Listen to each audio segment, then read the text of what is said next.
What's up, guys? Fluffer Nuggets here, or Nick, whatever you want to call me. I personally don't care what you call me, but I'm just saying, just don't be insulting. But I'm going to be today with one of my favorite decks of all time. I mean, literally, as soon as I picked this deck up in 2010, I believe it was, I loved it. I love the idea of it. I love the idea of seeing cards from a deck together, not Bernie Abyss style. But this deck is just probably my favorite deck of all time. So many combos you, it's such a high tier ceiling. It's just insane what this deck can do. But anyway, I'm gonna get into it. I'm gonna go through this deck. I'm gonna tell you why I play things, what I play, and hopefully you guys will not, insult me in the comments and tell me, yo, I'm a bad player. I know I'm a bad player. That's why I'm playing this game.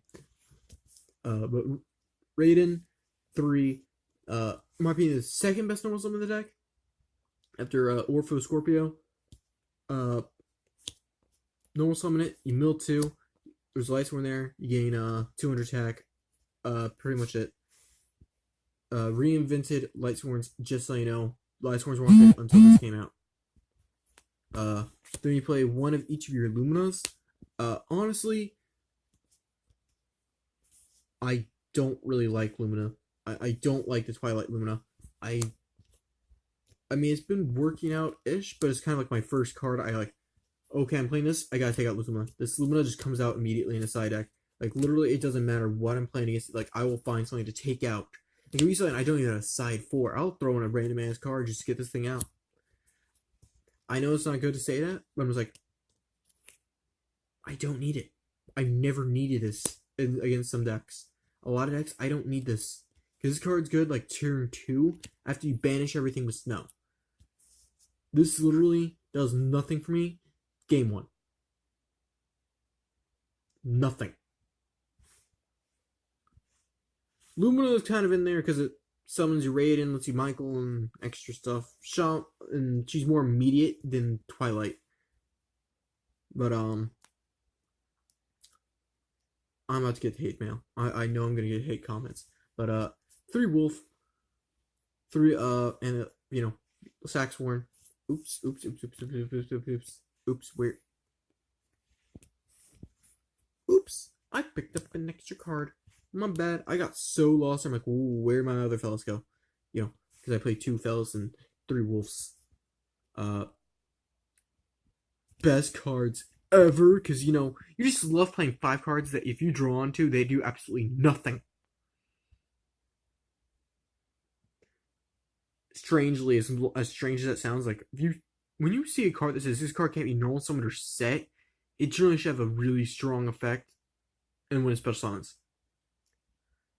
But neither of these do. I mean, yeah, she has an exile force and she's a tuner, but I'm just saying, like, generally you just use her as an easy material. You use her as discard for solar recharge.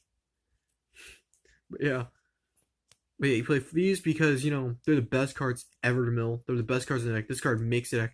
Actually, I'm lying. This card doesn't. These do absolutely nothing. They're good if you mill them.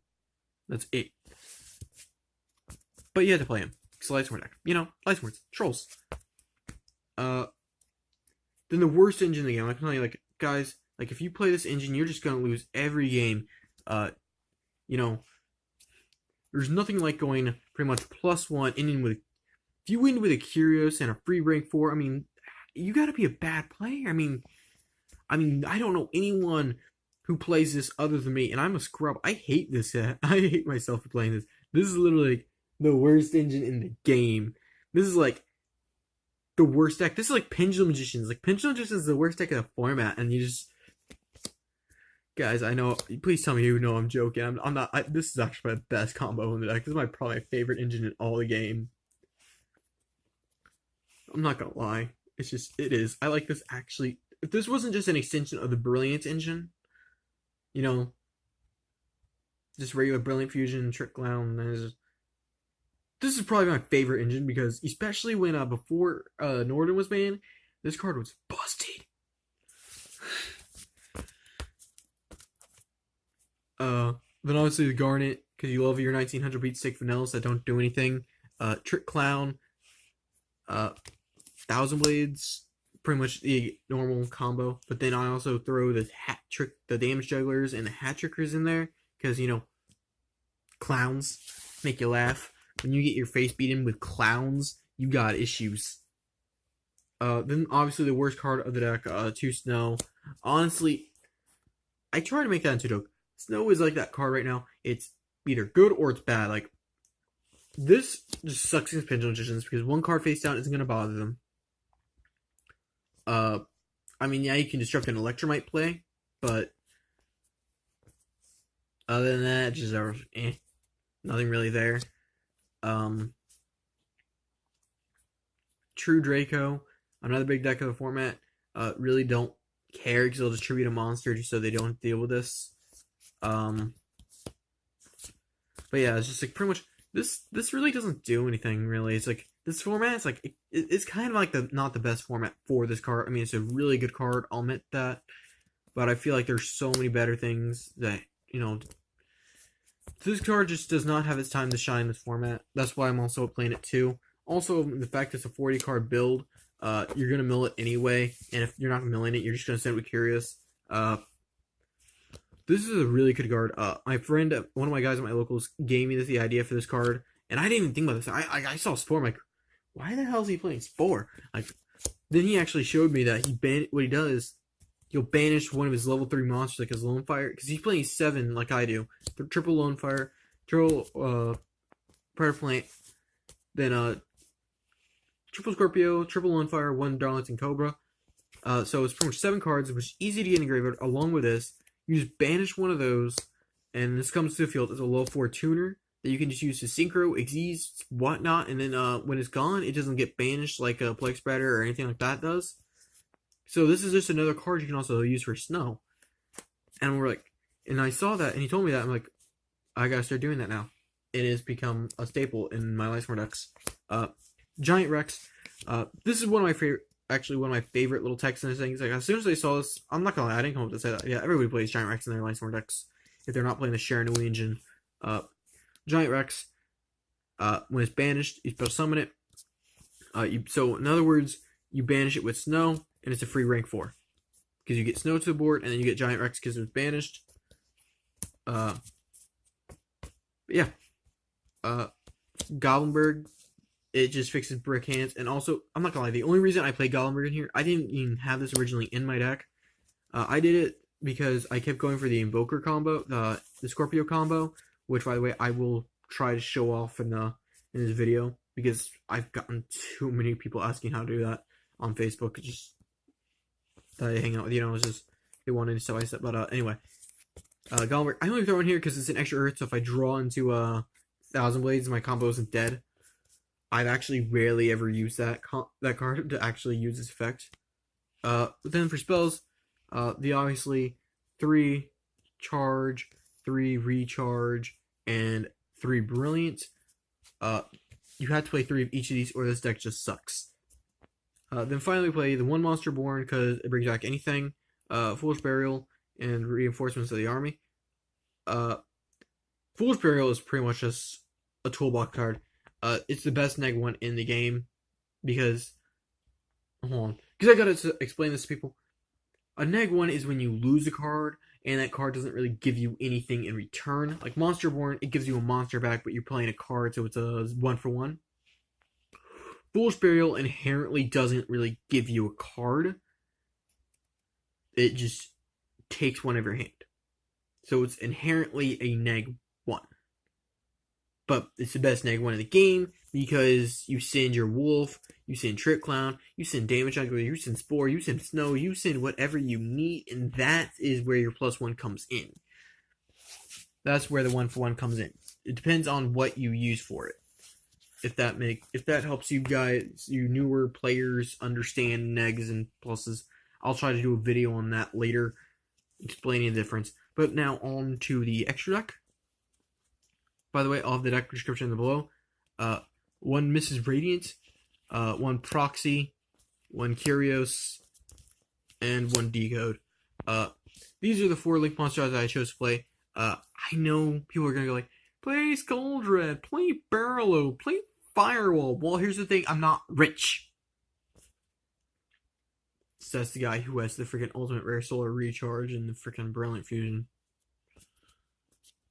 But anyway, I actually really like this. I've tested out, I actually played Overload online instead of a Decode Talker. I've always come to things where I like Decode better because it beats over big things. I can just summon this and just say, I attack a guy. Also, game 2s and 3s, when I'm playing my Gamma Seal, my Kaijus, in my side deck, I've actually tribute summoned their masterpiece.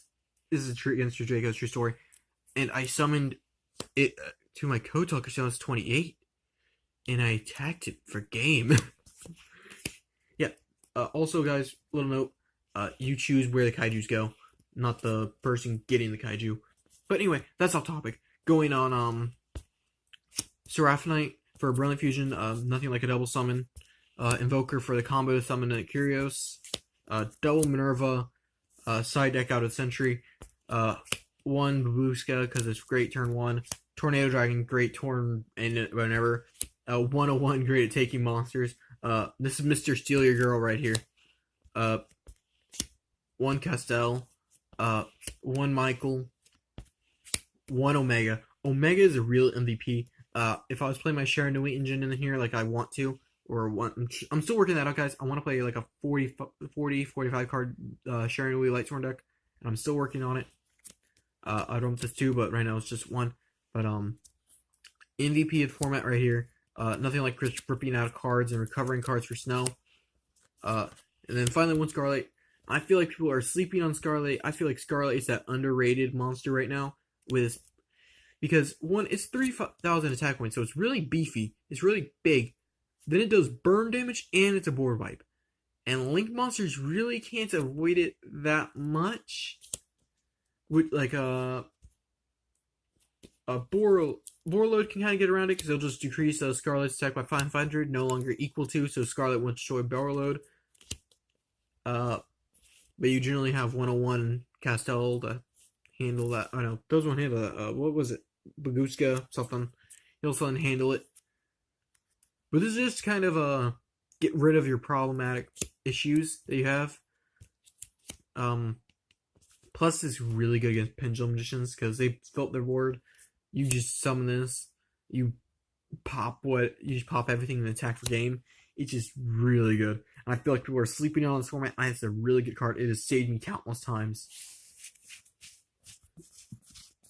But now on to the side deck.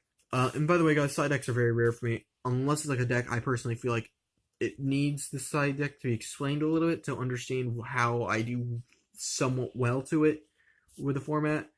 I generally don't do side deck because I believe side decks are a personal opinion, as personal preference. You do put whatever you want in there, and then it's like it's the side decks where the originality really comes in deciding where everything goes, what you feel like is the worst matchup, what's the best matchup, all the other stuff like that.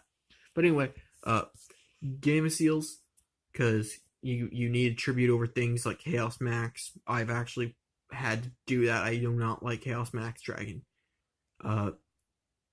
Masterpiece, Oddeyes Vortex Dragon. I've actually thought of taking out one of these for Sphere Mode, but I'll get into a reason why I don't do that. Triple Ghost Ogre just deals with problems. Diagram, Electromite, whatever another card is that I can pop with Ghost Ogre. Light Stage, Slumber, Darkhold, Raigeki, your board wipes. Don't have evenly matched, so that's why it's not in here. 2 anti-spells because it's an auto win against pendulums. Triple G barrier, auto win against pendulums. And 1 Abyss Dweller because I see Paleo and Burning Abyss coming up from meta, and I keep seeing like them coming around, you know. Just kind of, I want to deal with those, so that's why I cite it. Plus there's a lot of other decks that actually do graveyard synergy, so you summon this and they just can't get around it really often, and that's why I side it. This is why I said Minerva was side deck out of Century, because I always side one out for an Abyss Dweller, especially in those matchups. But anyway, that's my deck, guys. I hope you guys enjoy it. If you guys have any comments or questions, please put them in the comments below. Hopefully you'll like and subscribe, and I hope you guys enjoy it. And I'll see you guys later.